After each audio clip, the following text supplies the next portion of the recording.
पूरी रात बारिश चलने के बाद जब मैं बालकनी में सुबह गई, मौसम इतना खूबसूरत और खुशगवार हो रहा था कि कहीं पिकनिक पे जाने का दिल हो रहा था। और काफ़ी ना ठंड हो गई है, अब तो घर में फ़ैन भी चल नहीं रही।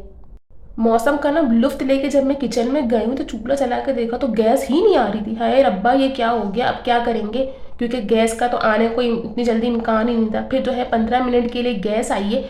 फटाफट घर में सबको मैंने ऐलान कर दिया कि भाई गैस नहीं आ रही है, अब जो है कोई पराठा वराठा नहीं बनेगा, जिसको खाना है वो बाहर से लेकर आए। तो रात की कुछ रोटियां पड़ी हुई थी, इतना टाइम ही नहीं था क्योंकि इतनी हल्की गैस आ रही थी। 15 मिनट के लिए गैस आई थी सिर्फ। तो मैंने जो रात की रोटियां थी ना, बस वो मैंने गर्म करी है। और जो है ग्रीन कलर का जो अंडा बनता है, जैसे ऑमलेट बोलते हैं, ग्रीन ऑमलेट, वो ही मैंने डाले। क्या करे, इतनी महंगाई हो चुकी है, हर वक्त कुछ ना कुछ। जब भी मैं किचन में जाती हूँ गैस ही नहीं आती, बंदा करे तो करे क्या। अस्सलाम वालेकुम, दिस इज़ मी हिरा खान। उम्मीद करती हूँ आप सब खैरियत से होंगे। अल्हम्दुलिल्लाह मैं भी ठीक हूँ। लेकिन जो सुबह का ये जो सीन हुआ ना, गैस नहीं आ रही थी, इसकी वजह से ना मेरा पूरा मूड ख़राब हो गया। और पूरे दिन मैं यही सोचती रही कि अब करना क्या है। अब ये मुल्क के हालात तो इसी तरीके से रहेंगे, इसमें कभी सुधार नहीं आने वाला। क्योंकि जब हम छोटे थे ना, हम तब से यही सोचते आ रहे हैं कि अब सुधर जाएगा मुल्क, अब मुल्क में कुछ तब्दीलियाँ आएंगी। लेकिन नहीं, आज तक तो कोई तब्दीलियाँ तो नहीं आई। उल्टा जो है कुछ ना कुछ गलती होता जा रहा है, हम आवाम को ही भुगतना पड़ रहा है। सिलेंडर लेने से मैं बहुत डरती हूँ। हमारे घर में सिलेंडर नहीं है, अभी तक तो नहीं है, क्योंकि हम जिस टाइम गैस आती है उस टाइम जो है खाना फटाफट बना लेते हैं। लेकिन अब तो जो जिस टाइम पे गैस आती थी ना, अब तो उस टाइम पर भी नहीं आती है, और कभी भी चली जाती है। जब भी चूल्हा चालू करती हूँ या तो आ नहीं रही होती, या तो इस तरीके से आती है कि ना आने के बराबर ही होती है। इतनी मुश्किल से मैंने ये रोटियां मैंने गरम करी हैं, इसको मैं तल भी नहीं सकी, हल्की हल्की बस मैंने गरम की हैं, क्योंकि तलने के लिए जो है ना इतनी गैस नहीं थी घर में। मैंने सबको बता दिया था कि आपको जिसको जो खाना है वो बाहर से ले आए। अब बाहर से बंदा कितना ही लाएगा, गरीब इंसान कितना कर लेगा। गरीब के अमीर भी तीनों वक्त तो बाहर से अफोर्ड नहीं कर सकता। ये मुल्क के हालात कभी भी नहीं सुधरने वाले। अब हमारे को ही अपने आप में कोई चेंजिंग लानी पड़ेगी।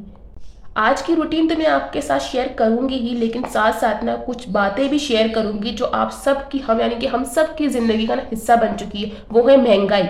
अब महंगाई तो कम होने नहीं वाली, उसको हम किस तरीके से कंट्रोल में कर सकते हैं, या कोई चीज़ें हम अपने अंदर चेंज कर सकते हैं, उस बारे में हम बात करेंगे।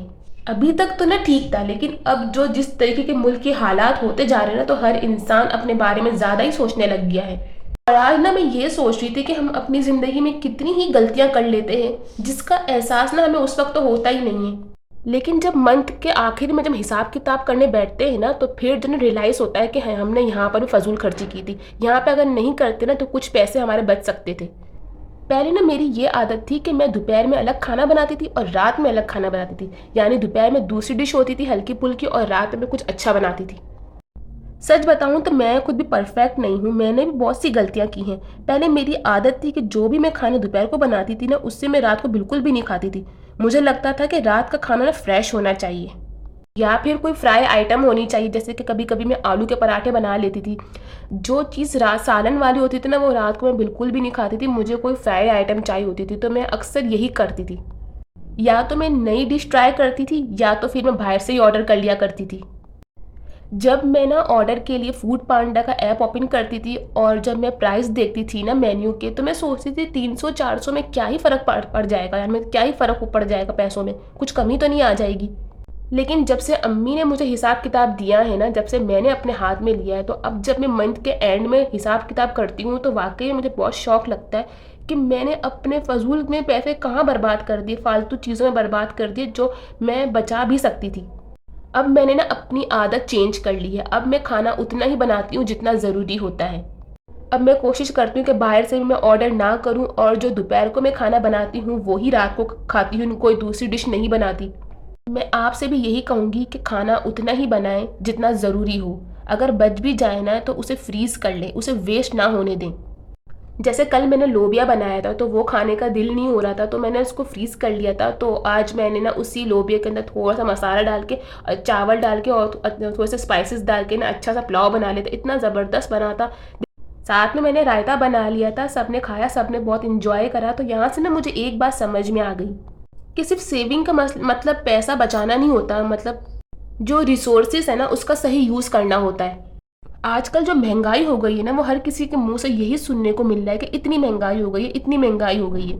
जब भी मैं अम्मी के साथ ग्रोसरी लेने जाती हूँ ना, तो बिल देख के ना शॉक्ड हो जाती हूँ, क्योंकि हर मंथ से ज़्यादा ही बिल बनाया होता है। इस दफ़ा ना जब मैं अम्मी के साथ ग्रॉसरी लेने गई ना, तो मैं अम्मी को यही कह रही थी कि अम्मी, जब पिछले महीने हम राशन लेने आए थे तब तो इतना ज़्यादा नहीं बना था, इस दफ़ा इतना ज़्यादा। अम्मी ने कहा महंगाई ही इतनी हो गई है, क्या करे बंदा, बिजली के बिल ही इतने आते हैं कि एसी तो दूर की बात है, पंखा चलाते हुए भी डर लगता है, अलग कमरे में बैठते हुए भी डर लगता है, एक ही कमरे की लाइट ही खोलनी पड़ती है क्योंकि बिल इतना ज़्यादा आने लग गया है। गैस का तो कोई हिसाब किताब ही नहीं हो, तो जब देखो चूल्हे में आ ही नहीं रही होती, और पेट्रोल का तो अलग ही सीन है। और सबसे बड़ी बात जो है ना, वो इनकम जो है ना, वो ही की वही है, उसमें कोई जो है इंक्रीजमेंट नहीं हुई है। तो गरीब बंदा फिर क्या करे, किस तरीके से गुजारा करे। एक बात मैंने सीखी है कि हम जो है ना इस महंगाई को तो कंट्रोल नहीं कर सकते, लेकिन हम अपने अंदर अपनी आदतों को कुछ ज़रूर कंट्रोल कर सकते हैं, और यहीं से ना असली सेविंग स्टार्ट होती है। अब जब भी मैं ग्रॉसरी लेने जाती हूँ ना, तो पहले मैं लिस्ट बनाती हूँ और सिर्फ वही चीज़ें लेती हूँ जो ज़रूरी होती है। पहले क्या होता था कि जब भी मैं ग्रॉसरी के लिए जाती थी ना, तो कोई भी चीज़ देखती थी उस पर डिस्काउंट लगा होता था ना, तो फ़ौरन उठा लेती थी। अब मैं ना दिल में ये सोचती हूँ कि क्या इस चीज़ के बगैर मेरा गुजारा नहीं हो सकता। सिर्फ अब वही चीज़ें लेती हूँ जो ज़रूरी होती है, पहले तो अननेसेसरी चीज़ें भी मैं ले लेती थी। अब घर में भी हर चीज़ बहुत एहतियात से यूज़ करती हूँ। गैस ज़्यादा देर तक ऑन नहीं रखती, यानी कि जिस वक्त गैस आती है ना, उसी वक्त में सालन, चावल, यहाँ तक कि रात की रोटियाँ, दूध वूध सब बॉयल करके रख देती। सब जो काम किचन के होते हैं, जो गैस के होते हैं ना, वो मैं सारा ही कर लेती हूँ। इससे गैस भी कम लगती है, टाइम भी बचता है, और आजकल तो गैस का कोई सीन ही नहीं है, कब आ रही है कब जा रही है तो किसी को ही नहीं पता चलता। देखिए, हुकूमत तो नहीं सुधरेगी, लेकिन अब हमें ही अपने अंदर चेंजिंग लानी पड़ेगी।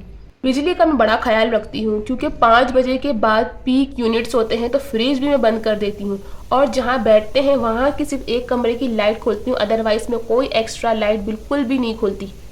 आप भी कोशिश करें कि जिस रूम में आप बैठती हैं उसी रूम की सिर्फ लाइट ऑन करें, इसके अलावा नहीं, क्योंकि बिल जो है बहुत ज़्यादा आ रहे हैं। और 5 बजे के बाद फ्रिज बिल्कुल यूज़ नहीं करा करें, बंद कर दिया करें, क्योंकि उस वक्त जो है ना पीक यूनिट्स आते हैं, यानी कि पीक टाइम होता है, तो बिल बहुत ज़्यादा आता है।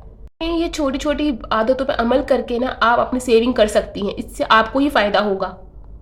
पानी की बड़ी कदर करें, क्योंकि पानी हर जगह हर एरिया में अवेलेबल नहीं है। बहुत से घर ऐसे हैं, बहुत से एरिया ऐसे हैं जहाँ पे टैंकर डलते हैं, डायरेक्ट पानी नहीं आता, तो पानी भी एक नेमत है। और अगर आपके घर में कोई नल ऐसा है जो टपक रहा है, जो बह रहा है, उसे फ़ौरन काम करवाएं, क्योंकि एक तो देखें गुनाह भी है, और दूसरी बात है कि पानी एक बहुत बड़ी नेमत है। बहुत से एरिया में तो पानी है ही नहीं, हमें तो फिर भी डायरेक्ट पानी मिलता है, तो हमें इसकी कदर करनी चाहिए। अगर आपके घर में ऐसे कोई नल है जहाँ पे पानी आपका बह रहा है, टप टप हो रहा है, लीक हो रहा है, तो आप उस पर फ़ौरन काम करें। ये जो बातें मैं आपसे शेयर कर रही हूँ ना, ये छोटी छोटी ज़रूर हैं, लेकिन जब मंथ के एंड में आप देखेंगी ना, तो आपको बहुत फ़र्क पड़ेगा इन चीज़ों से। हम औरतों के अंदर ना एक आदत बहुत ज़्यादा ख़राब होती है कि हम सबसे ज़्यादा ना पैसा जो वेस्ट करते हैं ना, वो कपड़ों पे करते हैं। हर फंक्शन के लिए हमें नया जोड़ा चाहिए होता है कि इसने देख लिया अब नहीं पहन सकती, इसने देख लिया अब वो बातें करेगा। मैंने ऐसी बहुत सी औरतें देखी हैं जिनके पास इतने कपड़े होते हैं, लेकिन वो सिर्फ इस वजह से जो है वापस नहीं पहनती, क्योंकि उन्होंने पहले पहन लिया होता है कि अब मेरी इमेज ख़राब होगी, मेरा स्टेटस ख़राब होगा। तो इमरजेंसी में जाती हैं, वो नया सूट टेलर के पास सिलवाती हैं, नया स्टिच करवाती हैं, और फिर वो लेकर आती हैं, वही पहन के जाती हैं। अगर आपके पास कपड़े हैं अच्छे, आपने एक दो दफ़ा पहन भी लिए, तो इससे क्या ही फ़र्क पड़ता है। भाई, आपके घर का कोई खर्चा चला रहा है, आपने देखना है ना, ये घर की आपकी सारी मैनेजमेंट तो आपके हाथ में है। लेकिन देखें, जिस तरीके का आपके हालात है ना, तो अब हमें ना अपनी थिंकिंग पे वर्क करना चाहिए, उसे थोड़ा चेंज करना चाहिए। मैंने भी अपनी थिंकिंग बहुत ज़्यादा चेंज की है। देखिए, आउटफिट को रिपीट करना बिल्कुल नॉर्मल है, अपने अंदर कॉन्फिडेंस होना चाहिए। अपने आप को प्रेजेंटेबल रखें, अपने आप के अंदर कॉन्फिडेंस बिल्ड करें, आपके लिए वही काफ़ी है। ज़रूरी नहीं कि हर जगह नए कपड़े हों तभी हम जाएं। आपके पास जो आउटफिट्स हैं, आप इसको रिपीट कर सकती हैं। मैं आपको बताऊँ ना, तो एक हैबिट मैंने कुछ मंथ से स्टार्ट की है कि मैं जो है ना अपना सारा खर्चा लिखती हूँ, चाहे वो छोटा हो चाहे वो बड़ा हो, चाहे मैं 10 रुपये भी क्यों ना लगाए हों कहीं, मैं उसको ज़रूर लिखती हूँ। बिलीव मी, जब आप लिखते हो ना, तो आप ऑटोमेटिकली कंट्रोल करते हो। आपको ये होता है कि नहीं, मुझे यहाँ से हाथ खींचना है। अगर जो चीज़ गुजारा हो सकती है मैं वहाँ पे कर लेती हूँ, अगर नहीं तो फिर तो वो करना ही पड़ता है। मैं तो आपको भी यही एडवाइस दूंगी कि आप भी हर चीज़ लिखा करो, तो एंड मंथ के एंड में ना आपको भी वाज़ा फ़र्क नज़र आएगा अपने पैसों में। मुझे ऐसा लगता है कि घर में औरतों को ना वेला नहीं बैठना चाहिए। वेला तो नहीं होती हैं, औरतें सारा दिन काम करती रहती हैं, लेकिन मेरी नज़र में ये वेला ही है। हर औरत घर में बैठकर भी अच्छा खासा कमा सकती है। जैसे घर में बैठ के ना वो छोटे बच्चों को या बड़े बच्चों को ट्यूशन पढ़ा सकती हैं, ऑनलाइन वर्क कर सकती हैं, यूट्यूब अपना मैनेज कर सकती हैं, छोटा मोटा जो है स्मॉल बिजनेस अपना रन कर सकती हैं। आजकल मोबाइल पर सब कुछ सिखाया जा रहा है, तो मोबाइल से ही फ़ायदा उठाएं। देखें, इससे आपका हाथ भी तंग नहीं होगा और आप किसी पे ना बोझ भी नहीं बनेंगे। आप अपने जो एक्सपेंस है वो खुद उठा सकती हैं। सब तो ठीक है, लेकिन इन सब चीज़ों के लिए ना आप एक बात याद रखिएगा कि कामयाबी टाइम लेती है, वो फ़ौरन से नहीं मिलती। कंसिस्टेंसी ज़रूरी होती है, मेहनत ज़रूरी होती है, और ऐसा हो ही नहीं सकता कि अगर आप मेहनत करें और आपको इसका फल ना मिले, तो ऐसा नहीं हो सकता। तो मेरी प्यारी शहजादियों, इस वीडियो का ना सिंपल सा मैसेज है, अपनी आदतों को बदलें, फजूल खर्ची कम करें, जहाँ पे गुजारा हो सकता है उस चीज़ को चलाएं। ये देख रहे हैं आप, जो मैंने ग्रॉसरी ली है ना, ये मैं काफ़ी टाइम चलाने वाली हूँ। ऐसा नहीं है कि ये मैं 1-2 दिन में ख़त्म कर दूंगी, नहीं, इसका मैं कुछ चीज़ें ना मेहमानों के लिए भी रखती हूँ, क्योंकि हमारे घर में मेहमानों का आना जाना बहुत है। क्योंकि हमारे यहाँ तो मुल्क में गैस का कुछ अता पता ही नहीं होता, तो बस केटल में चाय बना लेती हूँ और साथ में ये निम्को रख देती हूँ। मेरी हर बहन को यही मैसेज है मेरी तरफ से कि स्मार्ट बने और फाइनेंशियली स्ट्रांग बने, खुद मुख्तियार बने, खुद अर्न करें, सबके लिए आसानी पैदा करें। अगर वीडियो अच्छी लगी हो तो लाइक ज़रूर कीजिएगा, कमेंट में बताइएगा कि आप किस तरह सेविंग करती हैं, और चैनल को सब्सक्राइब करना मत भूलिएगा। मिलते हैं नेक्स्ट वीडियो में। अल्लाह हाफिज़।